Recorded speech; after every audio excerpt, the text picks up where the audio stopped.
When Final Fantasy XV was first released in 2016, it made history as the first game in the franchise to feature real-time action combat. Rather than making use of the traditional ATB or active time battle system, Final Fantasy XV introduced a gameplay system in which you could actively move around the battlefield, attack enemies, defend, and do all these things in real time. The problem is that for many people, this combat ultimately felt lifeless, with the criticism that the game's combat simply felt too automated, holding down the attack button, occasionally switching to the defend button without too much thought in between. Not to mention that the game was painfully easy, at least in my opinion, and didn't much incentivize players to dive deeper into its combat mechanics. So when Final Fantasy XV was announced to make the jump to action combat, it immediately worried a lot of fans. Not only that, but Final Fantasy XV's often criticized poor narrative pacing is something people worry will spill into Final Fantasy VII Remake. But when we stop and think about it, this is almost a ridiculous notion. Don't get me wrong, Final Fantasy VII Remake might indeed suck. It could very easily be the worst Final Fantasy we've seen in a long time. Or the opposite, it could easily be the best. But no two lackluster Final Fantasies have ever been bad in the exact same way, and there's a reason for that. During the so-called golden era of Final Fantasy, you had so many of the same people routinely working on each iteration of these games. Sometimes they'd split off and work on different projects, but you could always count on them to return several key staff members, like director-turned-producer Yoshinori Kitase, who directed Final Fantasy VI,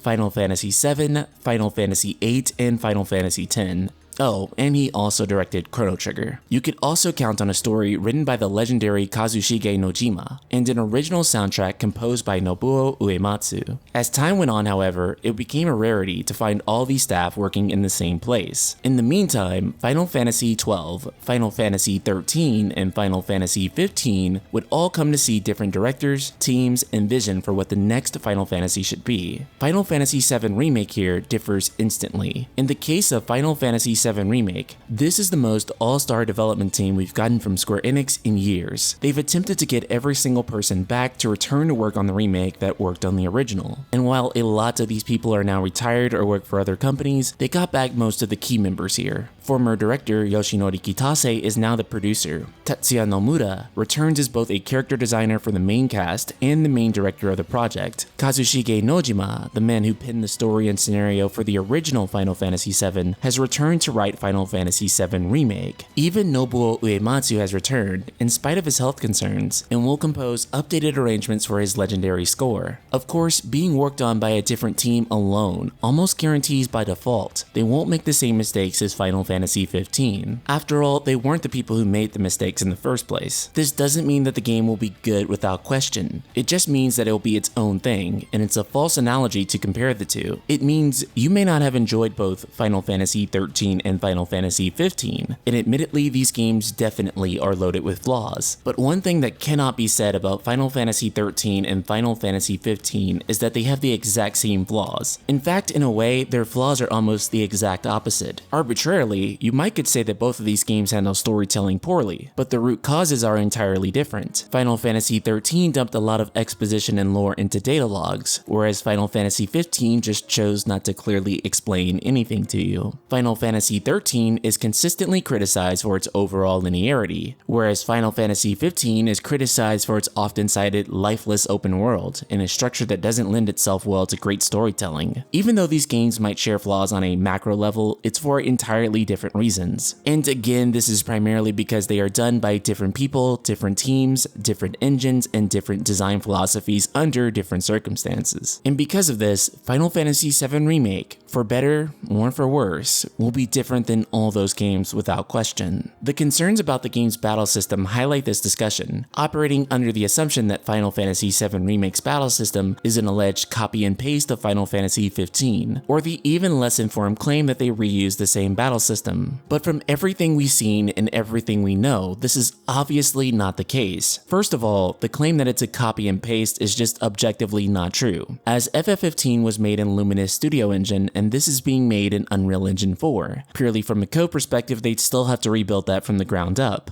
In terms of it having any similarity to Final Fantasy 15, aside from both of these games being action RPGs, this is a baseless claim. From everything we've seen of Final Fantasy VII Remake's combat and read in interviews, the only commonality that Final Fantasy VII Remake and Final Fantasy 15 have is that they're vaguely in the same genre, and that being action RPG, but that doesn't really mean anything. Final Fantasy X and Persona 5 are both turn-based games, but they play completely different from each other. In a similar fashion, Nier Automata and Kingdom Hearts 2 are both action JRPGs, and they play absolutely nothing alike. So far, from comparing the footage, the only similarity we can see between the two is that you can move around freely and press the attack button to hit things, but that's literally about it. A quick example of how different these battles can be between the two games is your method of defense. In Final Fantasy 15, you could hold the square button and phase through oncoming damage. However, Cloud doesn't have the power of kings, and naturally has to block oncoming damage with his sword. Even still, when he blocks damage, it doesn't negate all of it. Then top all this off with the fact that the battle system is designed ground up so you can control all the characters from day one, whereas Final Fantasy 15 you were locked into Noctis until a patch came over a year later letting you play as the other characters. While this is only scratching the surface, you can see the fundamental and radical differences between 15 and 7 Remake. There's also the fact that in this case, Square has decided to use a proven engine like Unreal Engine 4 to develop Final Fantasy 7 Remake, instead of their own proprietary Luminous engine. The strain of trying to develop an engine alongside of a game is a massive undertaking, especially when you're constantly trying to rework your engine so that your game isn't falling apart all the time. In FF15's case, this caused numerous issues through development. Time that could have been spent improving the game's content was instead delegated to having a game that was simply playable without routinely crashing. The use of an engine like Unreal Engine 4 means the developers should have a sharper focus on the game's story content. And speaking of the game's story content, it's hard to say how that will play out. Of course, in terms of execution of the story, this remains to be seen. As long as the new content added to the game doesn't stray too far from the game's source material, it should be golden. There's also the return of pre-rendered FMVs, which are mostly absent from FF15, and considering the original FF7 was the one that popularized them, it's really nice to see them return again. In terms of DLC strategy, the DLC structure that took place was a decision by Hajime Tabata, and this is also why when he left the company, the Dawn of the Future DLCs were cancelled. Typically, Square leaves DLC content up to the decision of the director. Tetsuya Nomura doesn't seem to be too fond of DLC, and said that rather than doing a drip feed of content, he much prefers doing a big expansion. He says that he's against season passes, and considering that Kingdom Hearts 3 is slated to have just one big DLC, it seems like he's really telling the truth there. So ultimately, Final Fantasy VII Remake may be a better game, it may be a worse game, but in either case, it's not going to be the same game, and it'll also be bad for its own unique reasons aside from previous entries. The same goes if it turns out to be good. It will also be good for its own reasons. In the end, it's going to be its own game, even aside from what the original was. So Ultimate Weapons, what's your biggest concern for Final Fantasy VII Remake? Is it the combat system? Is it the multi-game structure? Or are you actually feeling pretty confident that Square can make this game an amazing title? Subscribe, click the bell icon, and let me know in the comments below. And if you've been enjoying my content, be sure to check out the Patreon for the Night Sky Prince, like my awesome supporter, Brian Nichols. Thank you so much, Brian, for helping us keep this channel going and growing. You are the very best. Shout out to him and the rest of the Ultima community.